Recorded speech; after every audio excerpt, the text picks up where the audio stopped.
So a couple of years ago, I realized that I was coming up on my 35th anniversary as a medicine. And I wanted to do something to celebrate this milestone. So I chose to curate an online exhibition that would be accessible to everyone. And this involved a very difficult process of narrowing down the number of pieces to include. I chose to stop at 100 pieces, which turned out to be about 10% of the total body of my metalwork. And full disclosure, I have these fancy fonts because we're visual people, right? And I'm operating off somebody else's PC and they disappeared. So you'll just be looking at the pictures anyway, right? That's what we do. This online exhibition and really took on a life of its own as I worked with my editor, Emily Silver. I am so thankful to have had the opportunity to work on this project. And I'm so grateful to all of the contributors, Kate Bonanza, Cynthia Ide, Ronnie Hickson, who was recently awarded the Most Excellent Order of the British Empire for her services to silk shielding and heritage craft, Elise Norm Harlan, and Jane Meloche. The insights and analyses in each of their essays in the book are integral to understanding my artwork, and they greatly augment the inspiration, stories, and technical processes behind my work. The book is giving me a chance to take a step back and reflect on my career and think deeply about how the body of work I've created fits together as a whole. Anyone who knows me knows that I love to solve creative problems. I am forever trying to figure out more interesting ways of doing things, and I have a brain that lives to recognize structural patterns and connects intuitive dots.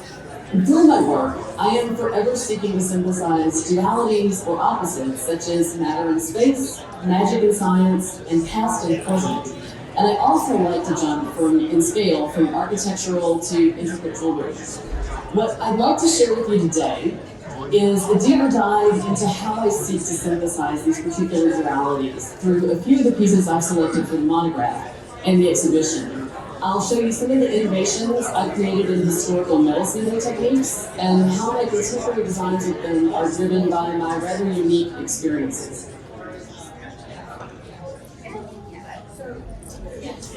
We all crave an anchor, the grounded sense of a fixed point. Yet, over a century ago, Einstein blew that notion out of the water with his theory of relativity.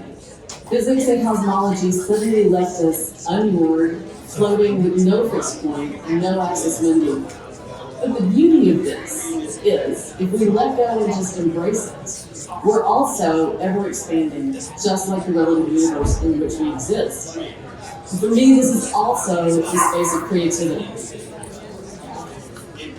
It's the ability to bring forth objects that do not yet exist, mimics the universe's constant cycle of chaos. And ancient alchemists sought to transmute the plain into the precious. My modern-day version of this quest similarly seeks to transform the simple into the complex, and the mundane into the beautiful, and the ordinary into the unique. So within all the very technical processes that I love, I play with the compositional balance of positive and negative space, and light and shadow, and masculine and feminine forms.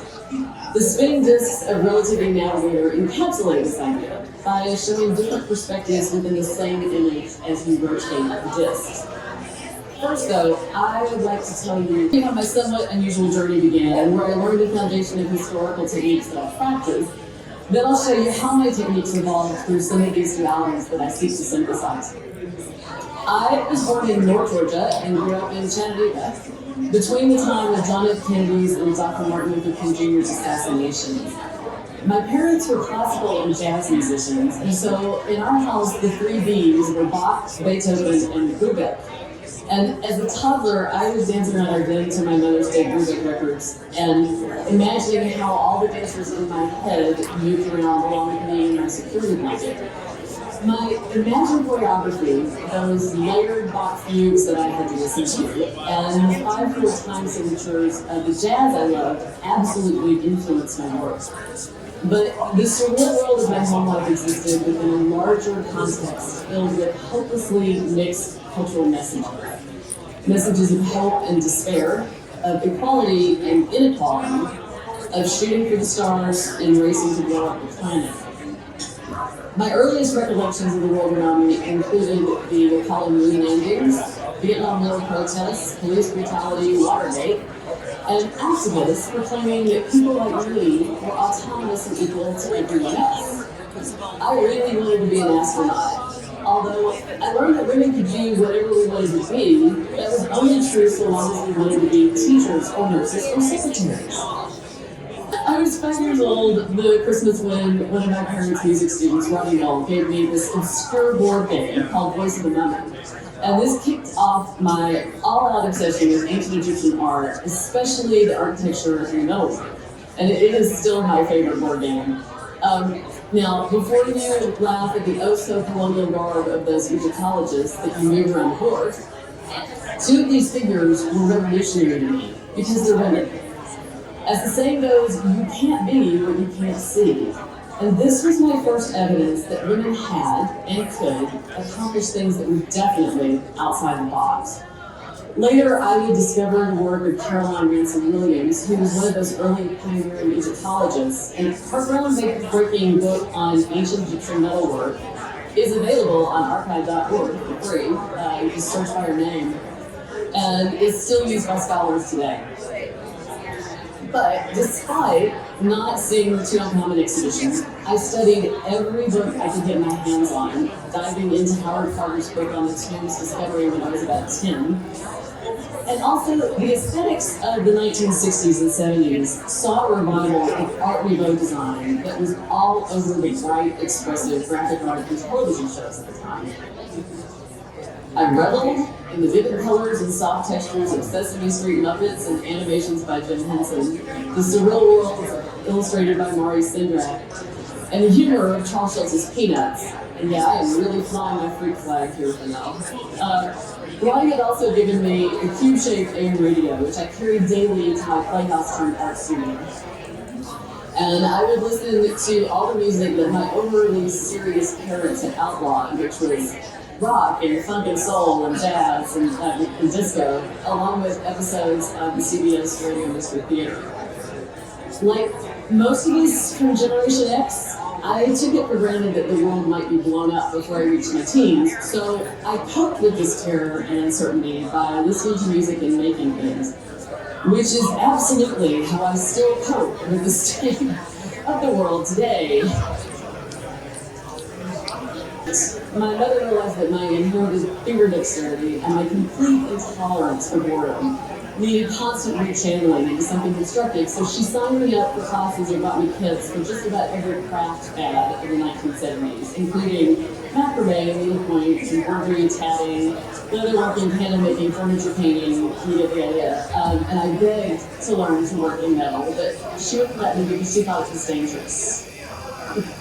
When my mother started graduate school, my godmother's house became my home away from home. And this is Bobby Jean Brooks Crow, but really, this is Bobby. She was very much my fairy godmother, and she was an artist like no other. Her house was in an integrated neighborhood, and it was a home in which everyone was truly welcome. She was left-handed and thoroughly right-brained. She would cook entire meals for a homeless person. She wore fedora hats with denim jumpers and cowboy boots. And she kept a hoarder's house full of kitschy tchotchkes. Most importantly, though, Bobby was an abstract expressionist painter and sculptor. And through her eyes, I learned that feeling and expression were as important as the medium itself in developing a work of art, which helped me make sense out of my mixed message world. So from her, I learned there was room for visual expression of alternative worldviews that went beyond the mere duality and sought synthesis.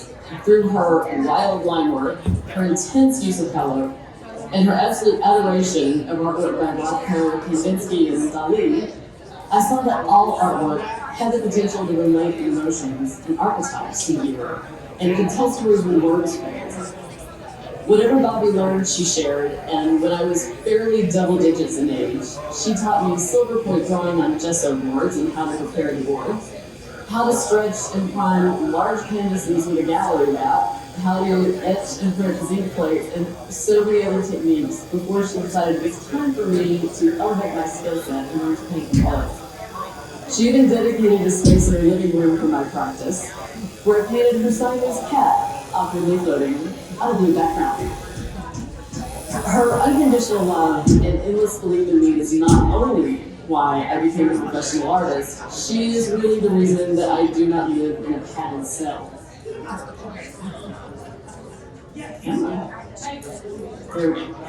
Out of high school, I pursued a career as a professional dancer, and after dancing with several companies in Tennessee and Chicago, I ripped up my hamstring. And unfortunately, my injury was so slow to heal and took me out of the professional dance world. So I moved to Atlanta, and I began looking at colleges with strong visual art programs because I had decided it was time for me to follow that dream of learning how ancient Egyptians worked in metal. Georgia State University was where I chose because at that time they had a pretty extensive jewelry and metalwork department.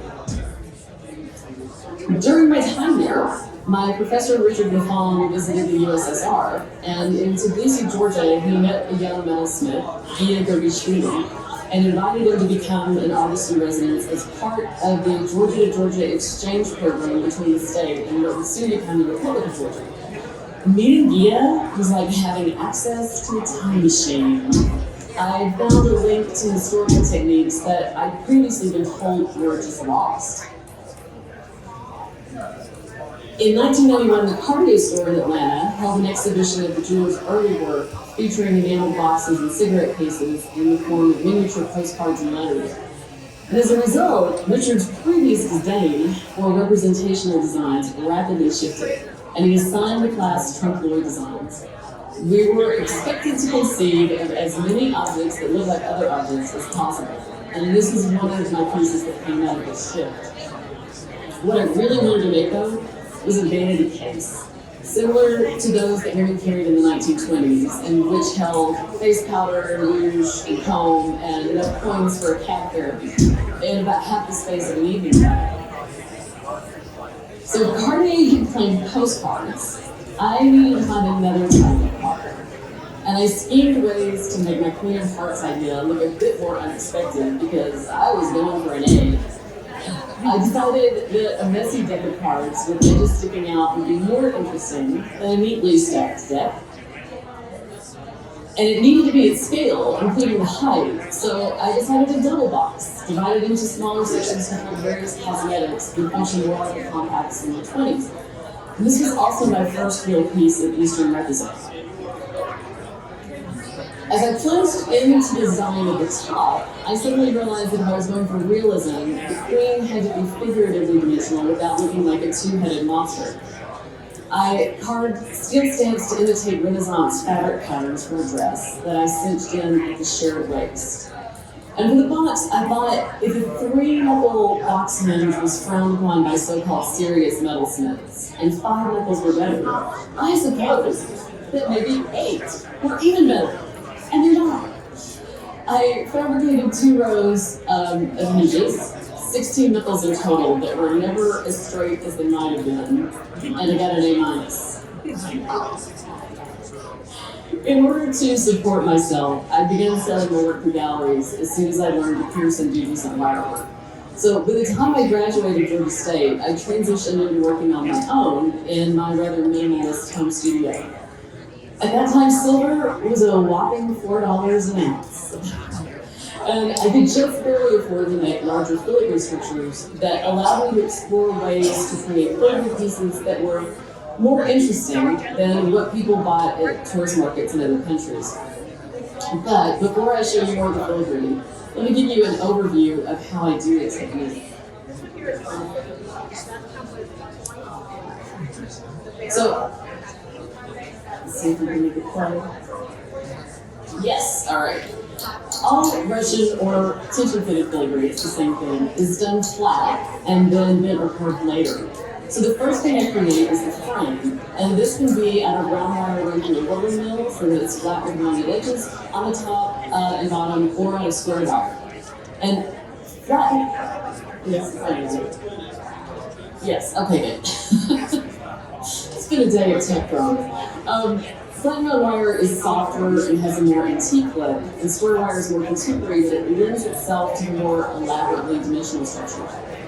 So I solder or micro-tube weld the frame together to create individual cells, and they're always at sterling or 18 karat for extra string. And then next, I twist and mill 2 or 3 strands of fine silver 22 karat gold ground wire. And I twist the strands so tightly that they look more like guitar strings than twisted wire, and I run them through the rolling mill so that they're flat and look like a serpentine shape. Next, I form each wire individually and tension fit it into the frame so that I can pick the piece up, flip it over, and solder it from the back using traditional recipe of powdered solder. Now, some people do coils of wire instead of individual wires, but my approach allows me to create way more contrast between the positive and negative spaces within the work. I promise this goes faster once the first few wires are in. And this is also with 28 gauge wire, which takes a lot longer than 26, but it produces a little finer look. And wait for it. Okay. So now I can pick it up and flip it over. And here I'm mixing the powdered solder with the strip wire and painting it on the back of the filigree. Obviously, this is a different piece that I'm working on to show this part. But I apply this solder at the point where the thin wires meet each other and also the frame. And then go back to the ring and solder it off until the solder flows fully. Now, the way that I create the wild Rebellious strips and folds of fabric in my filigree is to imagine what the structural design would look like flat, and this way I can design a paper template in order to follow for me to construct a frame. And once I have everything soldered together, I can bend the structure just like sheets. Now, there's a lot of thought that goes into how I fill each frame so that I'm not finding physics too hard. And then the filigree will bend much like the sheet of metal. And yeah, okay, I'm making it look rather easy here and straightforward, but there are actually a lot of considerations that make or break how good filigree will look. I hope this gives you a basic understanding of the process though. And I will say my wild, convoluted ideas have paid off. I was super excited that this piece, Rebellious 2, was recently awarded the Jurors Award for Jewelry by Joe Laria at Craft Forums 2024 at Wayne. So filigree is really my favorite way to design with negative space. And by clustering and nesting wires, I create these high-density areas of pipe. But what highlights them are the empty shapes around them, much like the lights and darks of a shaded graphite drawing. There is a tradition in both medieval Hebrew and Islamic calligraphy that the space on the page must be equal to or greater than the ink text, which is why the letter forms jump off the page when you look at them. And so it is with the matte white of the filigree wires and the blanks of the spaces around them. The negative space is absolutely as important as the positive. And it's in this space I really find the ability to bring filigree into the 21st century and give it new life while still maintaining its tradition. My cup scourge of June here was inspired by NASA photos of the storm cloud bands of the planet Jupiter. And as I mentioned earlier, back before I wanted to be a dancer, an Egyptologist, or a metalsmith, I wanted to be an astronaut. But as a child, I noticed that astronauts had to be fighter pilots and men. And so I never believed that was an option for me. But it did not curb my love of astronomy, and so much of my work is inspired by the science of it. The metal that I turned into something malleable was actually cooked in a star nebula, like the ones I can see through a telescope. And working with it gives me a very wild, ethereal, but real connection between space and time. So when I saw those NASA photos of Jupiter, I saw the possibility of unique filigree frame sets. But as I worked on it, I thought about the myths of the Greek god Jupiter, and he's really a toxic jerk. He's a problematic guy, and I thought about his very powerful but long-suffering wife Juno, who doesn't even get to be one of the planet's moons. She's an asteroid somewhere else. And I thought if Juno were a modern human, she'd be watching YouTube videos on how to cope with a dysfunctional relationship. She's also the Greek goddess of home and hearth and the protector of childbirth, and she's really the stability amidst the chaos that Jupiter reaps. So, and I thought about how angry someone must feel in that position, so I didn't embrace it for her instead. And here I'm sharing a quote from one of the book's authors, Ronnie Hickson, who wrote about how my filigree work evolves the ethereal forces of nature and manifests the invisible threads that hold together the universe, like the dark matter. It really struck me as apropos to this particular object because of the cuff's planetary inspiration. Now, to make this cuff, I constructed the frame out of flattened 14-gauge, platinum-enhanced sterling round wire, and micro-TIG welded it together. And yes, I have a Sunstone Orion 150S, and I'm looking at an upgrade because it's too tempting. But for these wires, I twisted and milled 3 strands of 24-gauge concealer, and then to bend the cuff, synclastically, instead of using the pliers as I showed you with the necklace, I used my Bonnie Doon 20-ton electric hydraulic press, like the one right there, because, and I used the synclastic bracelet attachments, because it bends the filigree so evenly in the shape without warping the frame wire. And I see the expression on people's faces, like you did all this filigree, and then you put it in the press, which worked. Yeah, I kind of tested it on a small piece, but it's never the same as the real thing. I just knew it would work, and in fact, when I went back and tried to do some tweaks with pliers, they didn't work as well as the press cut, keeping it all even. So, good to combine technology. Now, I confess that sometimes I go a little wild, and I had planned to do 2 of these as a pair of earrings. Don't ask me what I was thinking. And partway through, I realized that they were too huge and heavy to be really wearable, so I turned one into a pendant. And when I create a paper template for a unique 3D filigree piece like this, it takes me at least 4 tries with the paper to get it right. And the paper never behaves like metal, but to me that's part of the fun. There's always some variation in how the metal bends and what the final form looks like, but I like the challenge and the surprise in the element. And I figure if the layers and convoluted conversations come out of all those Bach fugues I grew up listening to, then my need for spontaneity comes from the syncopated rhythms of jazz and its improvisation. So this piece is where I really got to nerd out with technology, and I have it on, so after the talk, please come up and you can see it in person. It was really fitting to me that Cynthia I, who is such a technological master, wrote about this piece in her essay for the publication. I created each of these filigree segments separately. Like you saw me do, I created frames, I filled them, I soldered them, and I even made the bezel cuff and set the stone attached to nothing, and had them all polished. And then, once they were done, I micro-TIG welded all the sections together to form the necklace and set the stone. All I had to do at the beginning was clean up the welds. So, my obsession with science does not keep me from imagining myself as a modern-day alchemist. And some people probably describe me as being process-driven, and some might even call my work technique forward, which to me sounds a little bit like calling a wine fruit forward without outright insulting it. But process is another way of saying order. And the order of events is ritual. And in ritual lies magic. The most exciting moment in creating for me is right after I've jumped from design into the metal. And it's that moment when I suddenly know how I'm going to start a piece.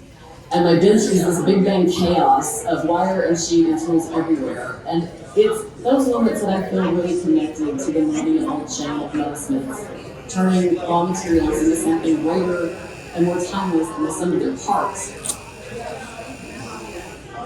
A little bit more about this piece. One of my favorite novels is The Name of the Rose by Umberto Eco. Its theme of censorship in art and knowledge, in the name of rigid religion, inspired me to create this tiny library. And the Gothic arch is one of my beloved and frequently incorporated shapes, but for this piece it also seemed appropriate to symbolize the sacredness of knowledge and the devotion we give to it. And the shape and the semi-transparent doors represent the history of suppression and simultaneous preservation of art and writing by church.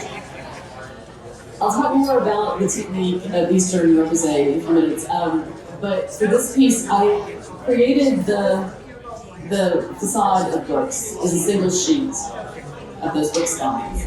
And then afterwards, I soldered thick rectangular wire to the fronts to mimic the way that shelves would look. Well, most antique bookcases would have solid backs. The ones in my studio were open, so I chose to complete the trunk pulley effect in this way with chasing and engraving. And the way that books are crammed on the shelf also reflects my somewhat half-rat-like shelving habits. It's designed to be worn as a brooch or pendant, and some of the titles or names on the book spines include Tucson, no surprise for me, Leonardo da Vinci, Van Gogh, Campbell for Joseph Campbell, mythologist, The Tempest, and Hildegard for Hildegard von Bingen, who was a medieval composer. So, being a complete bibliophile, I love books about books and characters whose worlds are filled with books. But the name of the rose is about 2 months, and though I could relate to the characters passionately loving books and their thirst for knowledge, I did not relate to their aesthetic culture. So it felt incredibly validating when Kate Bonanza and Jane Meloche, in their essay about my work, and particularly this piece, referenced Shakespearean theater. It affirms something that has been a thread within my work for a long time. I came across Dame Helen Mirren's performance as Prospera in Julie Taymor's 2010 film version of The Tempest. Now, actresses have played Prospero before, including Vanessa Redgrave. And Prospero is this book-loving magician.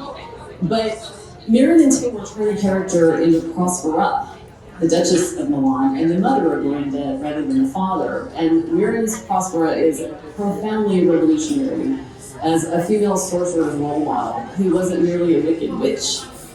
So needless to say, this really resonated with me. I enjoy combining techniques that other people might not like infusion cuisine with food. You take 2 things that barely have any ingredients in common, and you put them together, and ideally, you hit the sweet spot of being familiar or even comforting, and yet creating something edgy that hasn't been done before, and you get new flavors. So the top of this ring is an Eastern repoussé pyramid in a single sheet on which I fuse granulation wires and spheres with a torch. And then I threw in a small helping of micro-tube welding in order to build the granules around the stone setting after I'd already set the stone. So this really satisfies my magician's inner need for sleight of hand with cutting-edge technology. This ring dragon in the mist was inspired by ancient Egyptian scarab rings that rotated so the wearer could read the inscriptions on the other side of the bezel. And I'm super fidgety when I'm not working, so creating jewelry that doubles as a toy is really satisfying. I developed a whole fabrication process for these rings, using wire granules and chasing the parts prior to soldering them together. So the title of the piece came from the Troy opals, really unusual combination of deep, misty pink, blues, and purples. And also it was what gave me the cue to chase the dragon on the underside using the small line tool in my Eastern repoussé set. One of the reasons that I love to work with opals is because they look like those NASA photos of star nebulas in outer space, and they're always unique. And I work with ones that are completely natural and usually have some of their ironstone still in the matrix. It creates this effect of gazing through a window or into a portal.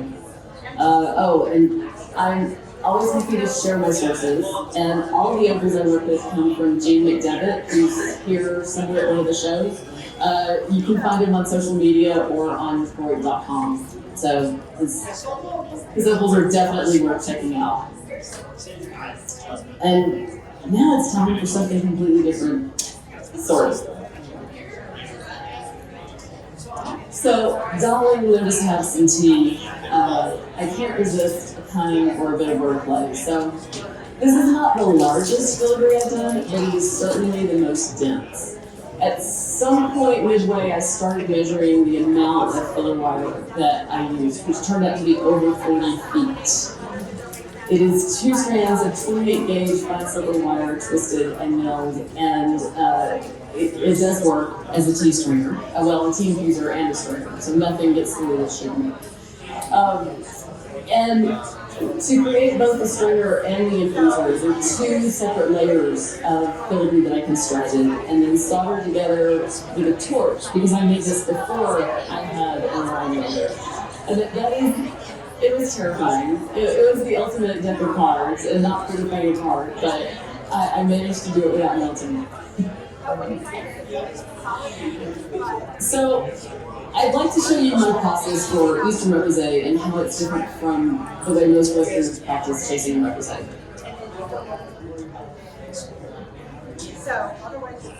Yes, it's black. Okay. So Eastern Reposé offers this unique ability to create multiple extremely defined levels of relief at any desired height and in any design style. It's a specific technical process of Reposé that involves clearly defined steps and differently shaped tools, and is usually worked on thinner metal, often within a larger matrix that gets cut away. The shapes of the tools are really key to the process and are based on the traditional tools that Dia taught me to make many years ago. I used to help students grind them by hand, and most people did not enjoy that process. So I have all the sets that I still cut on CNC mills, and then I test and tweak every single tool to ensure its consistency. So the first step is that I line both the interior and the exterior design lines over steel block so that I can see their echo marks on the back. Obviously this is sped up, I don't want to use a jacket. So next, I support, here I'm going over the lines really quickly to keep the background matrix in control. And then I support the metal on plasticine to puff it out from the back with the push tools.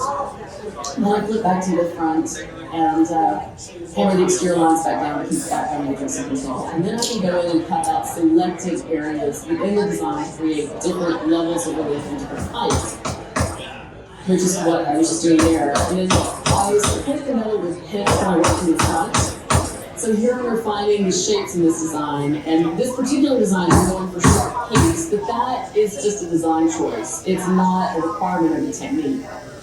And then further refining them, going back and forth, and the peak emerges in the center. And then the last step is lining the shapes at an angle to pop them out and differentiate them even more. So this pendant is an example of where I've used that process to stair-step the levels so they literally build on each other. And I've highlighted some of the shapes with 24-karat bamboo, and other shapes I chased a firm design on the surface.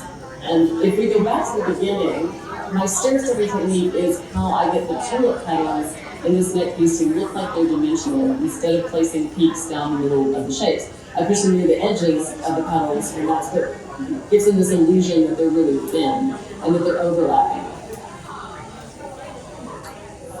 Some students from around the world who've learned this technique from my video and my workshops were chasing Reposé artists and who incorporate rather some of the process, like lining from the front and using plasticine.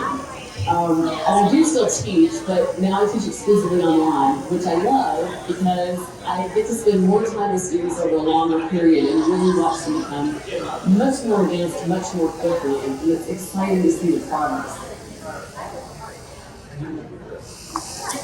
So I used to teach in person, as I said, and I taught this topic so often that I began designing demo pieces that would fit together ultimately into this necklace. And I made the Eastern Reposé segments of the necklace over about a 3-year period. Once I completed the Reposé, I framed them with planished round wire and highlighted the shapes with bamboo. And I set rainbow hematite in 22 karat gold and formed the sterling wires around them to connect everything, but also to give contrast. It's an open space in contrast with the solidity of the requisite. The shapes inside these requisite segments are inspired by Rumi designs in Islamic art. So, like an arabesque design is an abstracted leaf, a Rumi is an abstracted bird or insect ring. And it's also, of course, the name of 13th century Persian mystic poet Rumi. As I worked on it and the necklace came together, it reminded me of chocolate confections sprinkled with gold and colored sugars, hence the title. I was super excited that this piece was recently included in the SNAG exhibition, Scrumptious Jewelry as Nourishment, as part of New York City Jewelry Week at Pratt Institute. So, in the early 2000s, I had an ongoing argument with several of my regular students about whether they could do Eastern requisite cuff bracelets flat and then bend them around afterwards. And what they couldn't visualize was that it's not that you can't bend requisite, it's that the design of the work would be extremely limited to low relief and very parallel channels. Usually most of the requisite work on the cuff bracelets is just a little bit in the center and then the rest of the sheet is just been around. So for me that's a little too predictable and not something I would have put so much time into. And I recognized that if I was ever going to demonstrate, if I was ever going to explain this well to my students, I was going to have to demonstrate it. And that is what inspired the first cuff I did in Spiral, which is in the lower left. And the others are my continued exploration into the process and the materials. So a quick overview. And here you can see I'm chasing the lines first as before. The difference is at this stage there's no background matrix. So once I start puffing it out from the back, I let the strip curve as I hammer and tweak the shape to stay in this U form as I keep working. And the U form allows me to get the tools inside the cuff and the tips, the tips are mostly just chased texture and are fairly easy to bend around toward the end. And when I'm ready to refine the shape from the front, I fill the cuff with pitch and place it in a swivel vise. These cuffs typically take about 6 weeks, depending on how long I'm able to hammer each day anymore. The puffing goes pretty rapidly, but it takes at least 3 rounds to sculpt those details and refine the hammer marks. I used this cuff for the demonstrations for my Eastern requisite rings and cuffs course, so I included as part of the course how to do kangaroo on larger and rounded objects, which is what you saw. The design for this particular cuff evolved out of elongated Art Nouveau whiplash curves and also abstracted roses. So, Kate and Jane's essay links concepts that happen on a grand scale with ones that happen on a small scale, such as the spiral motif in medieval art and architecture, and how it translates to being worn on the body. As I kept pioneering how I use techniques to create cuffs, I played with various materials for them. This one is 22 karat gold silver bimetal, and it's with this cuff that I began folding under the edges rather than soldering on a wire rim. So I work primarily in 24 gauge for Eastern requisite, which allows me to get the peaks really sharp and all of that detail, but it also, well, it makes it lightweight too to wear, but it also means that I have raw edges that I can't move on a piece this large. So folding the edges under means that the color is continuous and not interrupted, which is really important when working with mocha megane. If you're not familiar with it, mocha megane is a technique that originated in Japan, and it's a laminate technique composed of fused sheets of different alloys that are usually hammered, carved, or filed to expose a cross-section, and that creates these unique patterns. The technique is similar to damascene steel. I work with sheets of mocha that are completely unpatterned, so while I'm working, they look like whatever metal is on the top and the bottom. And then when I've completed all of the hammering, I grind off the surface of selected areas to reveal a pattern made by the displacement of the whole requisite process. The layers in this particular cup are sterling, copper, and shibushi. Shibushi is an alloy of copper and about 15% silver. And I've always worked with the unpatterned sheets of macrame that Philip Baldwin made for me. And I put the sheets through hell with more than 20 rounds of hammering and annealing in between. And Philip's sheets could always stand up to the task. His patient willingness to experiment with my ideas of what layers might work where and for how large a sheet of metal really made my violent concepts possible. And I will always be grateful for his support of my pioneering combination with these techniques. He was a remarkably gifted smith and knife maker who always seemed to relish the challenges I threw at him. Unfortunately, he passed away unexpectedly in 2023 and is very much missed by all of us who had the good fortune to work with him. In the early 2010s, I delved into learning calligraphic and medieval illumination techniques so I could create artist books with metal patterns. This book exemplifies the merging of many techniques into a single inseparable form in paradoxic contrast to the chaos of Yeats's poem that I chose to use for the inside. My cue for the cover is from the poem's line, "The falcon cannot hear the falconer." And that front cover is all one sheet of copper with the lettering over the falcon's wing. It's just another level of representation that I've pushed out on top. So it looks like applique, but it's actually one single sheet. And then for the inside, I scanned and digitally manipulated original collages and drawings that I had previously made to create the book block, and then I layered the poem on top of them with a dip pen and stickies. So I used the same process to create Imagination Bodies 4, which is the line I pulled from the text. It took me 14 months to complete this, and it was, at that point, my most complex Eastern representation piece. And the front cover is a portrait of my son Skylar at age 11. He was very patient, and I had to use him as a live model. These two books really were experiments in just how far I could push the metal both in height and complexity. I wanted to breathe life into the metal and try things that went beyond mere bumps on a background. But after creating artist books that combined my techniques with the writings of others, I finally turned to my own words. I used a blog post I'd written about family friends and the backstory of the board game Voice of the Mummy that was what had made me want to become a metalsmith. So the manuscript took over 2 years to complete, and I worked on about 50 other projects and traveled and taught. So I really still moments to work on this on weekends or late at night. So the more I worked on it, the more I hope that video is playing. Yes, okay. I wanted to have greater engagement for it than it would have been exhibited and only open to one page at a time. So I realized that those images and eventually the cover needed to be in motion. And what I envisioned and produced was both a limited run print edition, which I have up here and you're welcome to look through it. And I also produced an Apple Books multimedia edition that would allow the readers to interact with the book. So when you turn the page, the animations play, or you can listen to the voiceover of me reading the little harder to read calligraphic images. There's just nothing more, in terms of scale, there's nothing more expansive than something that's digital that can travel widely and has no limit to its reach.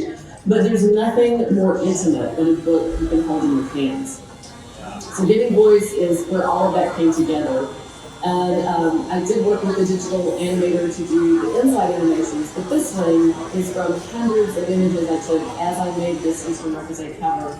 And I ground off the surface in stages and took pictures so that it looks like the macrame is crawling across. And I was also really excited. I had it on silent here because I wasn't sure if we had sound, but I got Rodney Miller, who had given me Voice of the Mummy many years ago, to record the jazz soundtrack for all of these animations. And Philip Baldwin again created the sheet for that front cover using Shibushi as a top layer, which is not what is typically done. So now something really different. I was in Disney World on vacation in 2015, and I just obsessively had to check email one more time.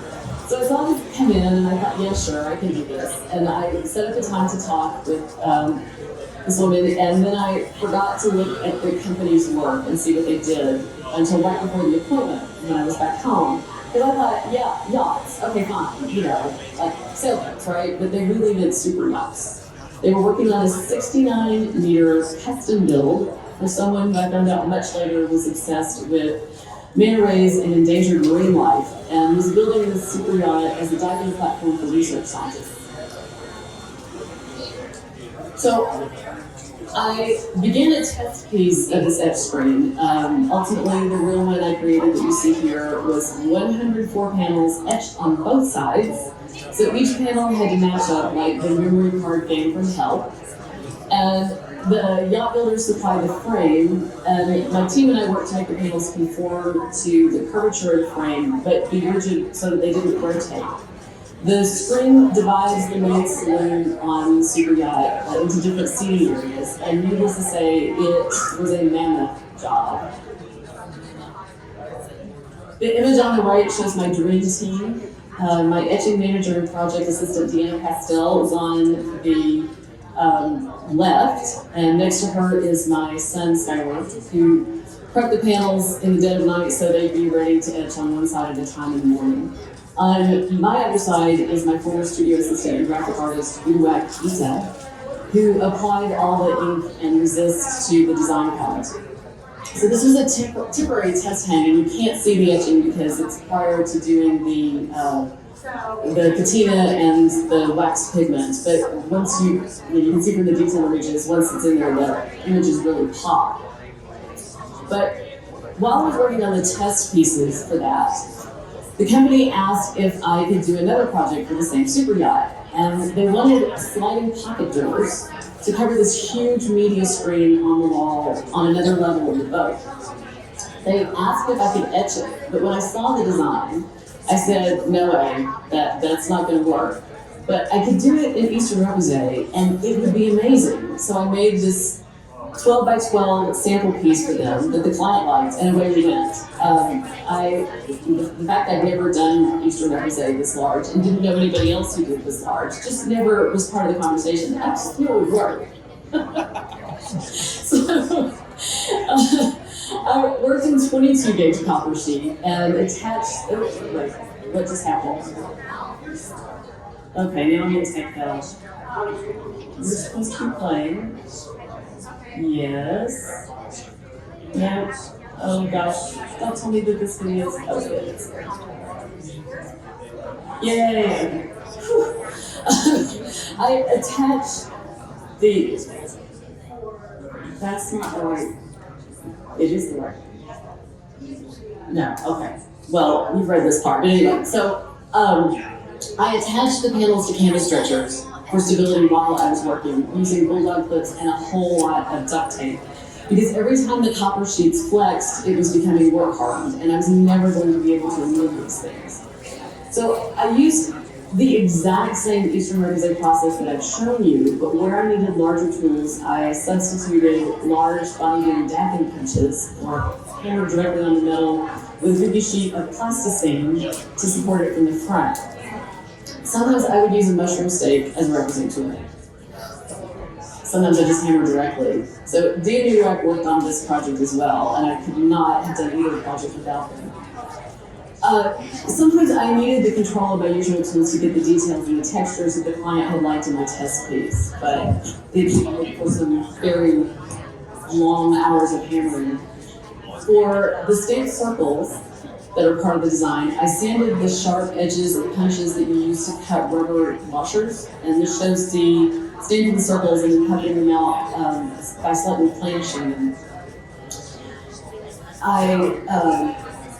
Yeah, we took over and worked in the studio.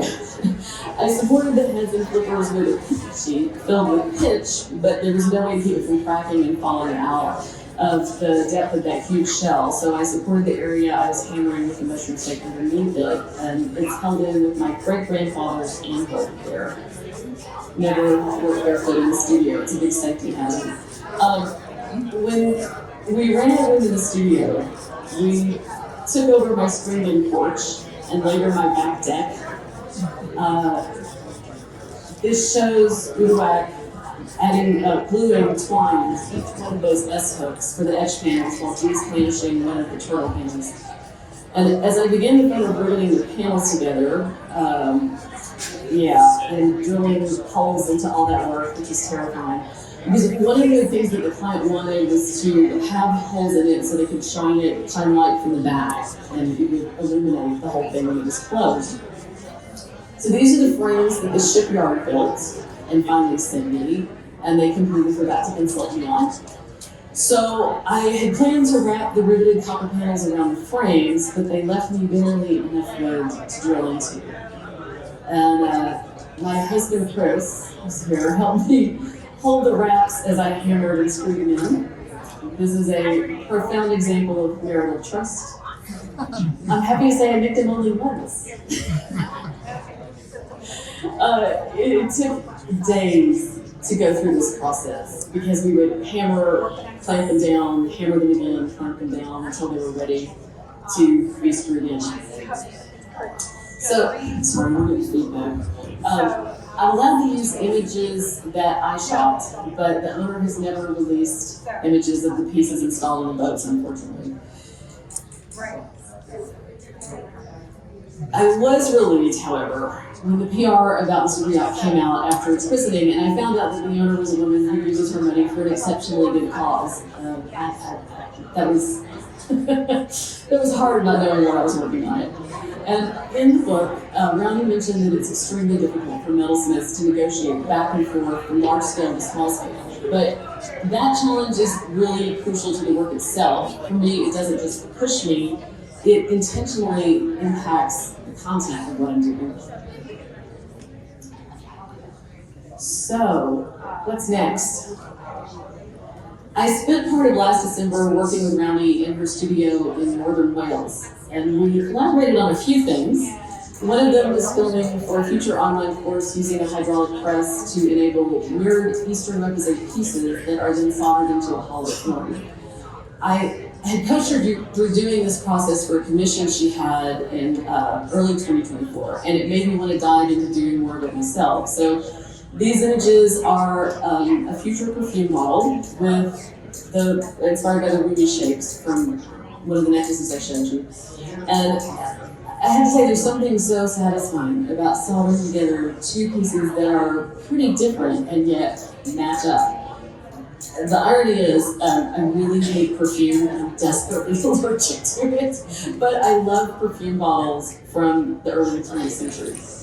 And so at this stage, I'm still cutting out individual different shapes in the two separate bottles, and I put them together so you get an idea of what the convexity would be. I will ultimately solder on or weld a tube at the top where the stopper will fit, and then the whole thing will sit in a nest of 3D filigree. And we spiral back around. So, in order to shoot this piece for the book and exhibition, I painstakingly removed decades of tarnish. But each layer of brine that came away offered a surprise for my younger self. I could see the intrepid young woman I had been, and making this box didn't so much involve the arrogance of youth as it did my sheer drive and determination to push boundaries and take risks. Crooked hinge mistakes aside, I found that everything was pretty well soldered and finished, and despite remembering working on this box, I had no memory of how I supported those random card edges and stuck out, or how I soldered them so perfectly perpendicular to the sides of the box. The stones still hold with no rattle, even the ones set by Rebellious alone for the eyes, and I saw that with much success, I had used only hand tools and an air assembling torch at the kitchen counter of my tiny apartment. to pull off things that I know better now than to try. The young woman who persisted with the box could have no idea what life in art would hold in the coming decade. If she had, she might have had the sense to be more afraid, and she would have taken fewer risks. But that's what allows me to be who I am now. What's always survived is my need to rise to impossible challenges, and my drive to turn chaos into order and beauty through the alchemy of medicine. As I've reflected on the work selected for the book, one thing became abundantly clear.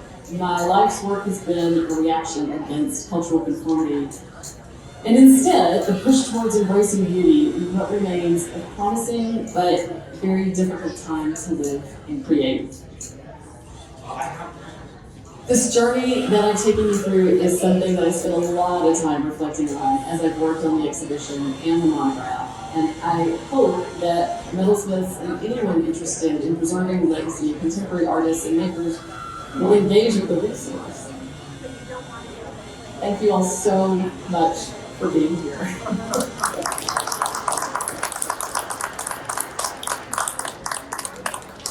I am happy to take questions if you have any. Technical or otherwise. Well, if not, there's lots of eye candy that you can see in person, and I do have copies of the book. Oh, yes, sorry. What did you mean by platinum enhanced silver? Yeah, so, and I'm trying to remember the name of the company because they've changed their name back. I think it's ABI Metals, the letters ABI, makes it's similar to argentium, but instead of germanium in there, or instead of as much copper, it's a little bit of platinum or palladium that makes up the stone alloy. And the advantage of it is it tarnishes less, and it work hardens a lot harder.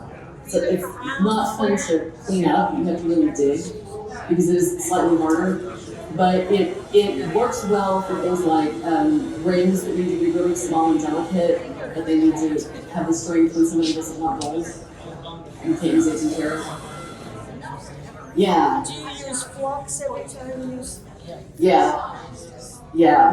For soldering it, yes. And it does solder like sterling. You don't have to do special things like you would normally have to do with platinum. So I use an aerosol torch, and it will also microtip well.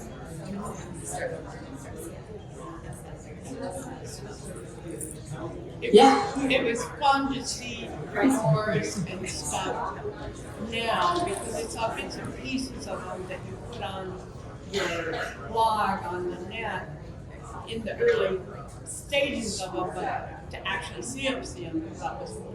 Well, thank you. I appreciate that. Thank you for subscribing to my newsletter so you can see them. There's a little bit more still to share for the exhibition, but I did recently get all the way to 2024, so it took a while. Any other questions I can answer? Yes.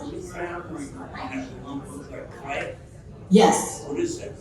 The plasticine, you can buy it on Amazon. It's Van Aken brand plasticine, and it's like Play-Doh, which is non-hardening modeling clay that people use for stop animation, claymation. It's awesome because it gives enough support that you don't punch through so easily, but it gives way more than pitch when you're trying to get the height and the relief. But then when you need the resistance, that's when I use pitch working from the front. I forgot to say, I have a tip sheet for everybody if you would like a copy that has requisite tips on one side and filigree tips on the other. And it's got the name of the plasticine and some of the other kind of pitch I use and other things like that. So please get a copy. And I will be signing books this afternoon. Well, starting now, basically. So yeah. So I haven't been trying to do my job. You're multitasking. I've been watching, and one of her pieces, you had a description about enhanced. Yeah, that's what I was just describing. It's from a company called ABI, And it has a little bit of platinum, or you can get it with palladium instead of as much copper. So it work hardens to a little bit harder and it tarnishes less. Yeah.